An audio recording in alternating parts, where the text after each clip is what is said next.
YouTube has provided a platform for small creators such as animators and musicians to express themselves like never before. Since the birth of the internet, creative people have used it as an outlet for creativity, but this creativity has never been so concentrated into one place as the way it has become on YouTube. From film to music, and even to things that don't fit into our existing categories of media, the internet has given small artists a voice, and that voice is sometimes used to great effect. The animation scene has always been big on YouTube, with people like Egoraptor and Alan Becker making their mark on the site. While short-form animations have become less popular on the site in recent years, there still exists a talented group of animators who continue to create content for the site.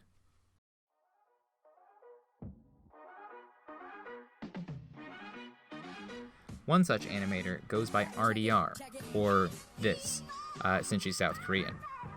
Although I'm going to pronounce it RDR since I don't speak Korean and don't want to butcher it for the rest of the video. She does illustration, but particularly shines in her animations, which take the form of music videos for songs that resonate with her. But they are much more than just music videos. She has a distinct style, with her somewhat retro or vaporwave feel, and a cast of characters that show up in many of her animations. Much of the retro feel comes from overlays and elements from things like CRT TVs, complete with channel numbers, to UI elements from old versions of Windows. She likes to reference other games and media by doing things like recreating the style of games like Phoenix Wright or parodying old TV commercials. The animations walk the line between narrative and non-narrative, with clear things happening on screen, but put together in a trippy, surreal manner. She uses heavy layering, looping, and image manipulation to help achieve the surreal tone. Another thing to note is her use of outside assets such as photos and branding being manipulated and inserted alongside her own artwork, with rarely a distinction between the drastically different art styles. The unique style and impeccable execution made me a fan of her the second I saw her first video. And now for something completely different. Hey, how's it going? I'm Jack, and today I'm here to tell you about the word octagon. Now, octagon is an amazing shape that has 8 fantastic sides and 8 awesome angles. Here, let me show you. The mashup genre could only exist on the internet.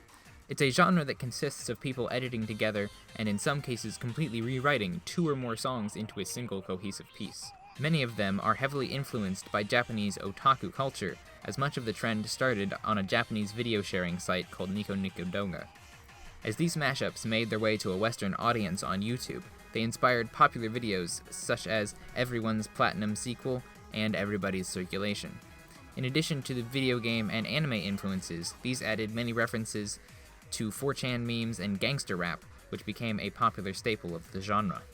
While the original mashup authors rarely made videos to go along with their songs, many of their fans made complex videos and animations that echoed the mashup's source material. This leads us to OctagonCollaboration. In 2012, the video 8 Sides of Nico Nico Doga was released.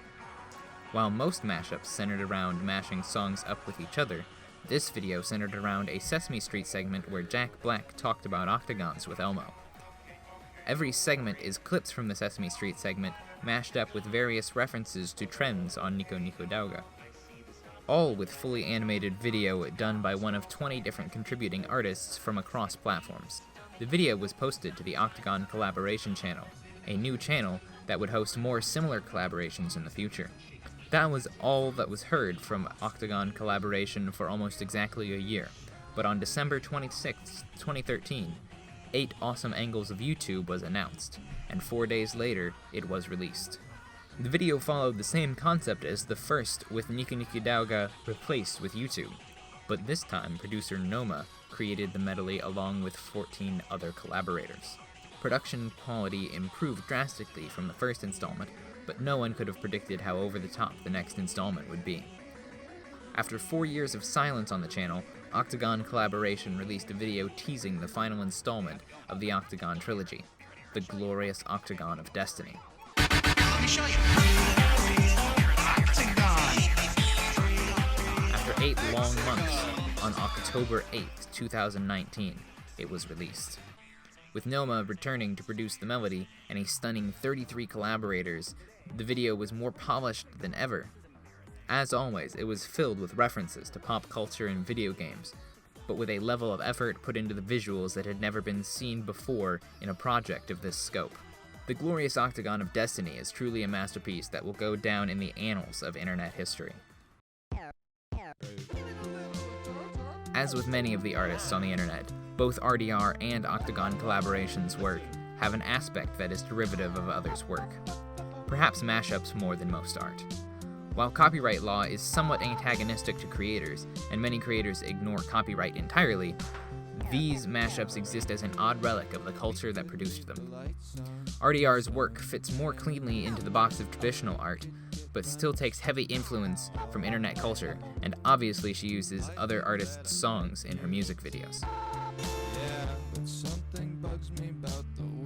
As creative tools and education on how to use these tools become more widely available, and a generation that is both more connected and more introspective than ever, a large group of creators who don't fit the mold of traditional art is growing. Many creatives go to YouTube and other places on the internet to get away from various art institutions. Whether that's film, music, or fine art, they have found an audience on YouTube. Whatever your opinion of these artists are, you can't deny the talent, creativity, and sheer amount of effort that goes into these works.